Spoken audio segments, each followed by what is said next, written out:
উপস্থিত আজকে গঞ্জরস্ত সমাজের এই মাটিতে আমাদের প্রচার সভা, এখানে অনেক মুরব্বী আছেন যারা আমার পিতার সাথে রাজনীতি করেছে।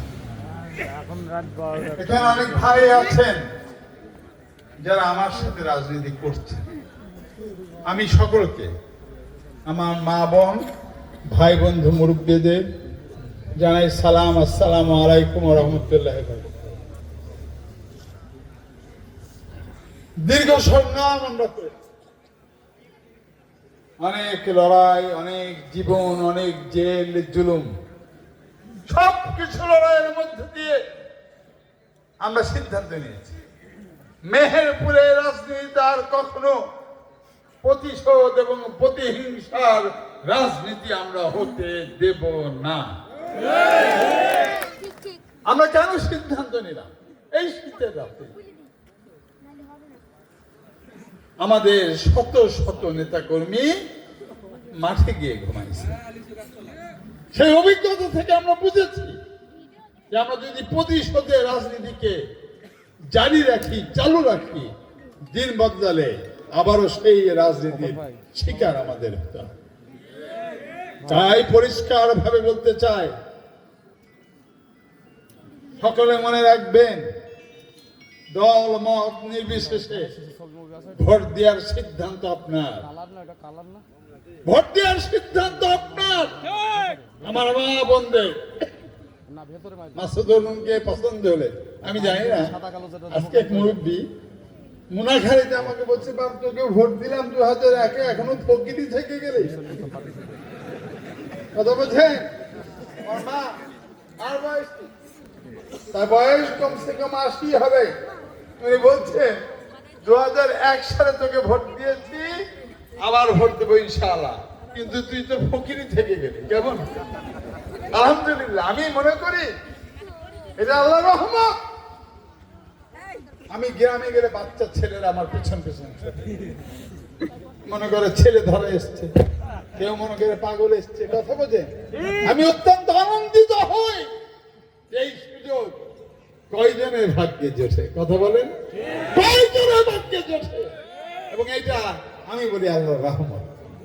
আমি পরিষ্কার বলছি, আম ঝুপিতে মেহেরপুরের কোন গ্রামে আর কখনো পুলিশ অন্যায় ভাবে নির্যাতন করতে পারবে না।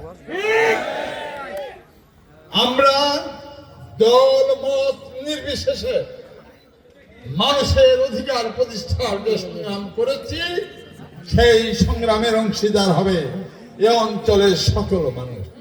আমার বেশ মনে পড়ে, আমাকে একদিন সিরাজ ভাই, সম্ভবত ছোট সিরাজ ভাই সম্ভবত, উনি আমাকে দেখালেন যে কালীতলা ব্রিজটা হলে ওইদিকে ফসল গঞ্জরস্ত সমাজের অনেকের বোধহয় জমি ওই মাঠে আসছে সম্ভবত। তো অরুণ এই ব্রিজটা করতেই হবে, এটা সেই স্বাধীনতা যুদ্ধের সময় নষ্ট হওয়ার পর আর কেউ করে না।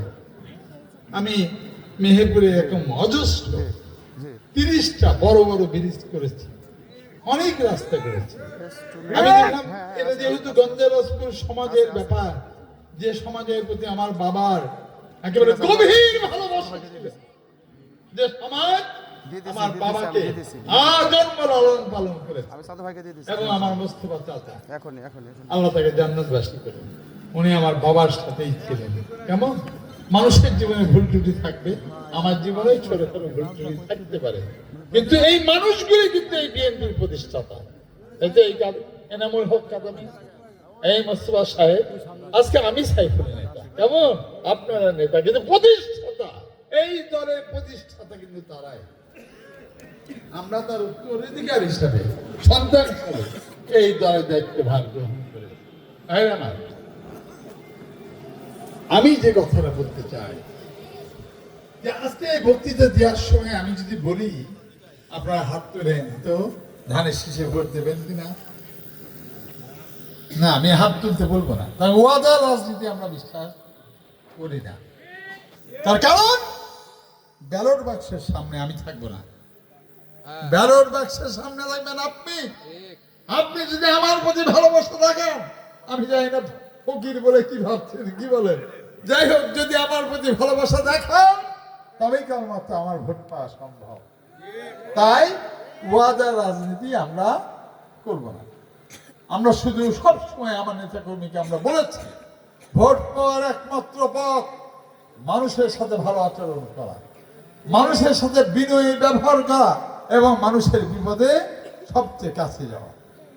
এইগুলি যদি আমরা করতে পারতাম, সময় আমাদের হাতে কম, আমি চেষ্টা করেছি আমার জীবন দিয়ে, ভুল টুলি থাকলেও আমরা চেষ্টা করার কমতি ছিল না, কিন্তু ভোট পেতে হলে এর বাইরে অন্য কোনো পথ খালি নেই ভাইরা আমার। তাই আপনাদের প্রতি আমি অনুরোধ রাখবো, যদি ভালো লাগে, যদি ভালোবাসেন, আসাদ রহমানকে ভোট দেবেন। তার কারণ আপনি বিএনপিকে ক্ষমতায় আনতে চান, আপনি তারেক রহমানকে ক্ষমতায় আনতে চান। এই ক্ষমতায় আনার মাধ্যমটা কি, কিভাবে আপনি ক্ষমতায় আনবেন? যদি আনতে চান, বেগম খালেদা জিয়ার জানা যায় কোটি মানুষ ভালোবাসা দেখানোর জন্য উপস্থিত। সেই বেগম খালেদা জিয়ার ঋণ যদি পরিশোধ করতে চান, তাহলে আপনাকে তারেক একমাত্র ছেলে তারেক রহমানের পক্ষে ধানের শীষেই ভোট দিতে হবে, নাকি? ধানের শীষ ছাড়া কি উপায় আছে? আসলে নেই। আপনার অরুণকে অপছন্দ হতে পারে, বিএনপিকে আপনি ক্ষমতায় দেখতে চান, আপনি ধানের শীষকে ক্ষমতায় দেখতে চান, আপনি তারেক রহমানকে প্রধানমন্ত্রী বানাতে চান। পছন্দ একটু কম হলেও ভাইরা আমার, বোনেরা আমার, মায়েরা আমার, আপনারা বিএনপির ধানের শীষে ভোট দেবেন। কেমন? আমি